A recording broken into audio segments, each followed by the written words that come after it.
नमस्कार। आज दिनांक 18 अगस्त 2020 साहित्य चतुर्थपत्र आचार्य द्वितीय खंड चतुर्थपत्र का आज 5वां वीडियो है और प्रश्न आज का जो पाठ्य बिंदु है वो है महाकविर्माघस्य पांडित्यम बहुज्ञता च। महाकवि जो माघ हैं वो संपूर्ण विषयों का जो है ज्ञान रखते हैं, विशेषज्ञता रखते हैं, पांडित्य रखते हैं, बहुज्ञता रखते हैं। बहुज्ञता का अर्थ है बहुत जानना, बहुत को जो जानने वाला है, बहुज्ञ, और ज्ञ से परिपूर्ण जो है बहुज्ञता। तो माघ का पांडित्य और बहुज्ञता। बहुज्ञता में आज जो बिंदु आएंगे वो उनका श्रुति विषय ज्ञान, आयुर्वेद विषय ज्ञान, पशु विज्ञान, चिकित्सा शास्त्र विषय ज्ञान, व्याकरण विषय ज्ञान, साहित्य शास्त्रीय विषय ज्ञान, काव्य शास्त्रीय ज्ञान, राजनीति पटुता आदि बिंदुओं पर उनके पाठ्य पुस्तक जो है वो उनकी जो लेखनी है जिसमें शिशुपाल का रूप धारण किया उसमें इन सब चीज़ों का वर्णन वहाँ आ रहा है। तो आप तैयार रहें आज के पाठ्य बिंदु को सुनने के लिए। ये बिंदु जो है वो कम से कम 2 वीडियो में तैयार होगा, बहुत लंबा है। आचार्य मम्मट जो हैं वो महाकवि के लिए उसके लिए लिखते हैं काव्य का कारण जो बताते हैं उनमें शक्ति, निपुणता और तीसरा है अभ्यास। तो निपुणता बिंदु पर उन्होंने कई चीज़ें बताई कि किन किन में निपुणता हो, कि छंद शास्त्र में, छंद, व्याकरण, कोश, कला, चतुर्वर्ग, गजतुर, खड्गादि लक्षण ग्रंथानाम, इन सब में महाकवियों को जो काव्य रचना करना चाहता है या रचना की इच्छा रखता है वो उनमें निपुणता प्राप्त करे। तो महाकवि माघ भी चूँकि महाकवि हैं तो इन महाकवि को हर विषय पर लिखना होता है। महाकाव्य एक लंबा चौड़ा ग्रंथ होता है, हर वस्तु उसमें आ जाती है। अगर उसने वो चीज़ नहीं जानी है तो वो लिखेगा कैसे। तो महाकवि माघ का जो महाकाव्य है वो लंबा चौड़ा है, 20 सर्गों का। उसमें पर्वत भी आते हैं, नदी, नाले, ऋतु, झरने, दिन, रात, सूर्यास्त, प्रातःकाल, ये सब दृश्य वहाँ आते हैं। युद्ध, अकाल की स्थिति, तरह तरह के दृश्य वहाँ उपस्थित होते हैं। तो उनका वर्णन कवि तभी करेगा जब वो स्वयं उसको जानेगा।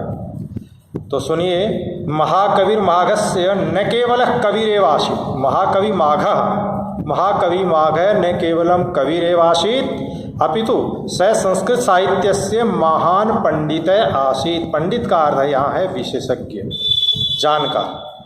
पंडित रूपेण तस्य यावती ख्यातिरस्ति न तावती कवित्वेन। उसका जो पांडित्य है उसकी ख्याति ज़्यादा प्रसिद्ध है बजाय कवि से भी। कवि से भी ज़्यादा वो पांडित्य, संपूर्ण विषयों का उन्हें ज्ञान है, सूक्ष्म ज्ञान। तादृश विद्वान महाकवि संस्कृत साहित्य नान्य प्रतिभाति।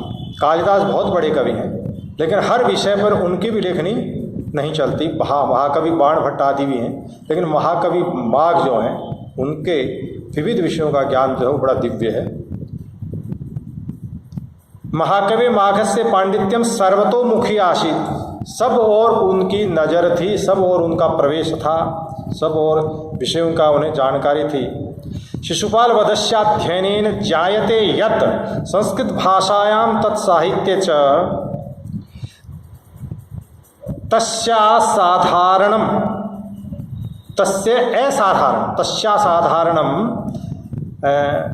पांडित्यम आसीत। उनका असाधारण पांडित्य था, वैदुष्य था।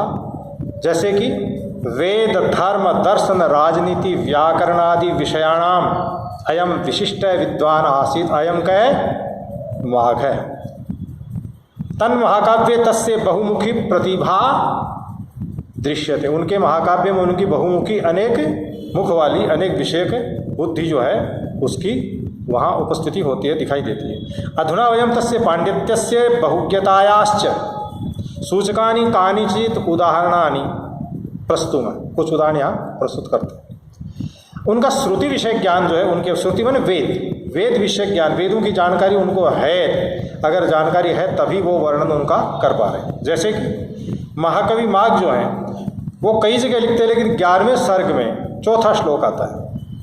महाकविर माघस्य श्रुति विषय ज्ञानम अत्यंतम प्रशंसनीयमस्ति प्रातः काले अग्निहोत्रस्य मनोहरम वर्णनम कुर्वन् आह। ये 11वें सर्ग का चौथा श्लोक है, आप पुस्तक में देखें। वो श्लोक है प्रतिशरणमशीर्ण ज्योतिरग्न्याहितानां विधि विहित विरब्धैर समिधे निरधीत्य कृतगुरुदुरितौ ध्वंसयध्वर्युवर्यैर्भूतमय मुपलीढे साधु सन्नाह्यमग्नि।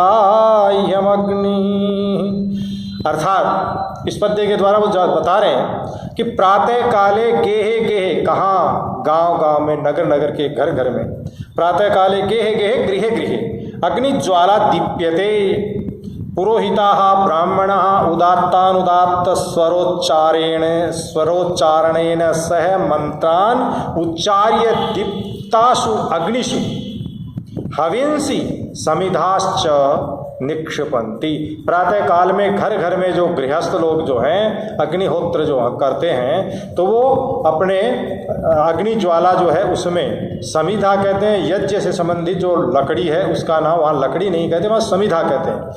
और समिधा की ये विशेषता है कि वो हर कोई लकड़ी यज्ञ के लिए काम में नहीं ली जाती, कुछ विशिष्ट चुनिंदा जो लकड़ियाँ हैं वो ही उसमें, जिनसे ज्वाला जल्दी भड़कती है, जिसमें घी और आहुति की जो सामग्री है, हवन सामग्री, जिसमें अब जैसे तिल है, जौ है, ऐसी कुछ चीज़ें, धूप वगैरह कुछ चीज़ें हैं जो जिनको वो सामग्री मिल करके हविष कहलाता है, और ये बहुवचन का प्रयोग है। उनको घर घर में निक्षिपन्ति डाल रहे हैं अग्निकुंड में।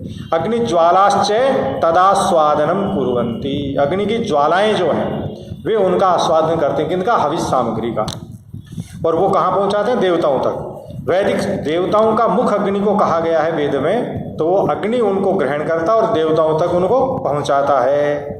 वैदिक स्वराणाम सम्यक ज्ञानमस्य दर्शनीयमासीत। वैदिक स्वर जो हैं, उदात्त अनुदात्त स्वर, ह्रस्व उदात्त ह्रस्व दीर्घ प्लुत आदि जो स्वर के स्वरूप हैं, स्वर परिवर्तन होने से कहाँ क्या होता है, इनकी जानकारी उनको बहुत अच्छे से, इनके उदाहरण भी यहाँ आते हैं। स्वर परिवर्तनेन अर्थ परिवर्तनम जायते, ये वेद का विषय है कि वहाँ स्वर थोड़ा सा भी परिवर्तन हो गया तो अर्थ बदल जाता है। स्वर प्रधान है वेद। इति नियमम वर्णयन आह, इस नियम का वर्णन करते हुए कि अगर स्वर बदल गया, उदात्त की जगह अनुदात्त आ गया, अनुदात्त की जगह उदात्त आ गया, ऐसा अल्टा पल्टी हो गया, विपरीत हो गया। विपरीत कब होता है, या तो लापरवाही में, या गुस्से में, या कोई अत्यधिक आनंदानुभूति हो रही हो, तब विशेष स्थिति में स्वर का परिवर्तन व्यक्ति से हो जाता है। तो ये लिखते हैं क्या, 14वें सर्ग का 24वां पद्य है, जहाँ इनका जिक्र है कि संशय, ये रथोद्दाता छंद है, संशयाय दधतो स्वरूपतां दूर भिन्न फलयो क्रियां प्रति शब्द शासन विदः समाशयोर विग्रहं व्यससु स्वरेण ते। वैयाकरणानां सिद्धांतोऽस्ति, वैयाकरणों का एक सिद्धांत है। कस्तावत सिद्धांत है, यत संदिग्ध समासई विपरीतार्थस्य संभावना जायते। अगर जहाँ समास की संदिग्धता हो तो वहाँ विपरीत अर्थ उपस्थित हो जाता है। ऐसा ही एक उदाहरण वृत्रासुर के यज्ञ में, वृत्रासुर जो इंद्र का शत्रु था, उसने भी यज्ञ करवाया था, और ऋत्विजों ने, ऋत्विज कौन, वेद का उच्चारण करने वाले जो थे, उन्होंने वहाँ पर इंद्र शत्रु वर्धस्व ये मंत्र जो था, इसकी आहुति वो लगा रहे हैं, लेकिन यहाँ उनसे स्वर जो है उसकी गड़बड़ हो गया। तो इति मंत्रे षष्ठी समास स्थाने, इसमें 2 समास हैं, एक षष्ठी तत्पुरुष समास इंद्र शत्रु और वर्धस्व, इंद्र शत्रु शब्द में, तो एक तो कर्मधारय है और एक षष्ठी तत्पुरुष समास है। तो षष्ठी तत्पुरुष समास के बजाय कर्मधारय समास का प्रयोग वहाँ हुआ। तेन तस्मात् कारणात् इंद्र शत्रु अंतोदातः, इंद्र शत्रु जो है उसमें अंत्य उदात्त हो गया। उदात्त स्वर का अंत्य में उच्चारण होने से यजमान वृत्रः एव च मृत्युम गतः, मृत्यु को प्राप्त हो गया, क्योंकि वहाँ स्वर बदल गया, स्वर बदलते ही उसके मंत्र का अर्थ बदल गया, अर्थ बदलते ही वो जो मंत्र जिस उद्देश्य से किया जा रहा था वो उद्देश्य भटक गया, और मारने तो जा रहे थे इंद्र को, मर गया यजमान ही। ऐसा वेद कहते हैं कि स्वर परिवर्तन होते पर यहाँ अर्थ परिवर्तन हो जाता है। अनुदातम पदमेकमर्ज वर्जम इत्यनुसारम एकस्मिन् पदे जायमान उदात्त, एक पद में उत्पन्न जो उदात्त स्वर है वो अन्य स्थान पर अन्य स्वरों को अन्यान स्वरान अनुदात्तान विदधाति, अन्यों को अनुदात कर देता है। इसलिए ये मार्ग कहते हैं कि निहंत्यरीने कपदेय उदात्त स्वरानिव, ये इस प्रकार हरि के शत्रु के साथ ये दिखा रहे हैं उनकी उपमा। चलिए आगे दर्शन विषय ज्ञान देखेंगे। महाकविर माघस्य दर्शन विषय ज्ञानम अतीव सूक्ष्म आसीत, इसका उदाहरण पहले सर्ग में हमें मिलता है। तेन शिशुपाल वधे विभिन्न दर्शन विषयक सिद्धांतानां सम्यक विवेचनम कृतमस्ति तेन केन माघेन तथा ही प्रथमे सर्गे श्रीकृष्ण से स्तुतौ नारद मुखात स्वकीयम सांख्य दर्शन विषयकम ज्ञानम प्रस्तुत। नारद जो है वो श्री कृष्ण की स्तुति करते हैं पहले सर्ग में।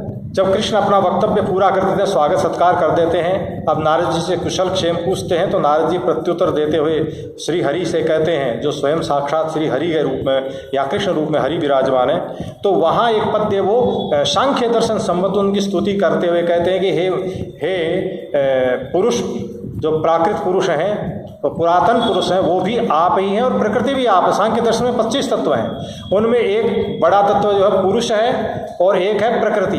प्रकृति जो है वो अचल है, कुछ करती नहीं है, निष्क्रिय है, और पुरुष है वो सक्रिय है। दोनों का जब तक मिलन नहीं होता तब तक सृष्टि प्रारंभ नहीं होती। तो प्रकृति पुरुष के पास जाती है और फल का भोक्ता वहाँ पुरुष है, और प्रकृति सक्रिय होती है पुरुष से जुड़ने पर। तो वो कह रहे हैं कि प्रकृति भी तुम ही हो और पुरुष भी तुम ही हो, दोनों ही रूप तुम ही हो। उदासीतारम निगृहीत मानसे गृहीतमध्यात्म दिशा कथंचन बहिर्विकारम प्रकृते पृथक विदो पुरातनम त्वाम पुरुषम पुराविदः। पुरातनम पूरा प्राचीन काल वाला पुरुष तुम्हें ही प्राचीन समय के जो जानकार लोग जो हैं कपिलादि मुनि के रूप में जिन्होंने सांख्य दर्शन को प्रचलित किया, इस प्रकार के मुनियों के लिए भी ग्राह्य जो है वो आप ही हैं, वो प्राचीन पुरुष के रूप में भी और प्रकृति स्वरूप भी आप ही। योग दर्शनस्यापि कविरस्य ज्ञानम प्रशस्यम वर्तते, योग दर्शन का भी। तो कह रहे चित्त परिकार में सबीज योग सत्व पुरुषान्यथाख्याति चेत शब्दा योग दर्शने पारिभाषिका संति। ये जो चित्त परिक्रमा सबीज योग है, सत्व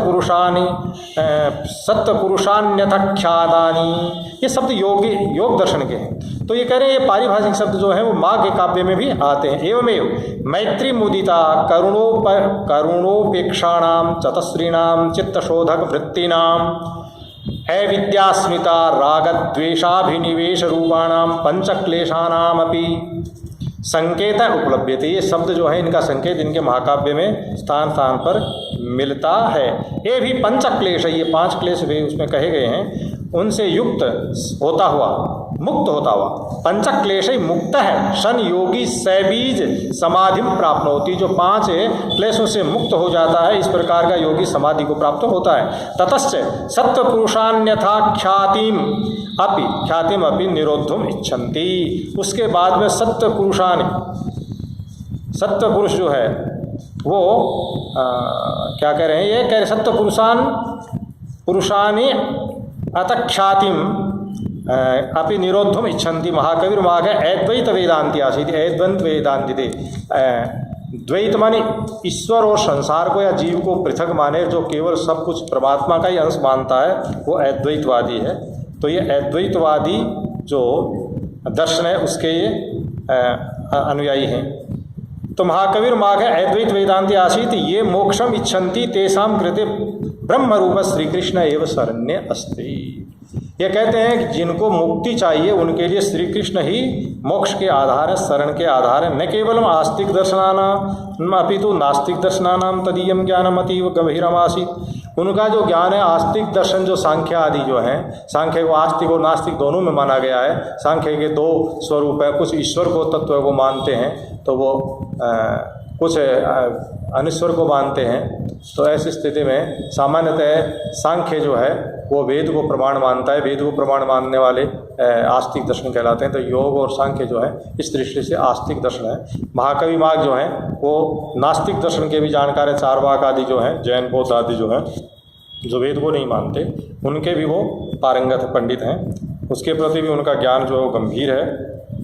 अब आज 2 बिंदु हैं, ये वीडियो बड़ा बनने जा रहा है, अब इससे ज़्यादा अपलोड नहीं होगा तो अगले बिंदु आगे वाले में बताएंगे। धन्यवाद।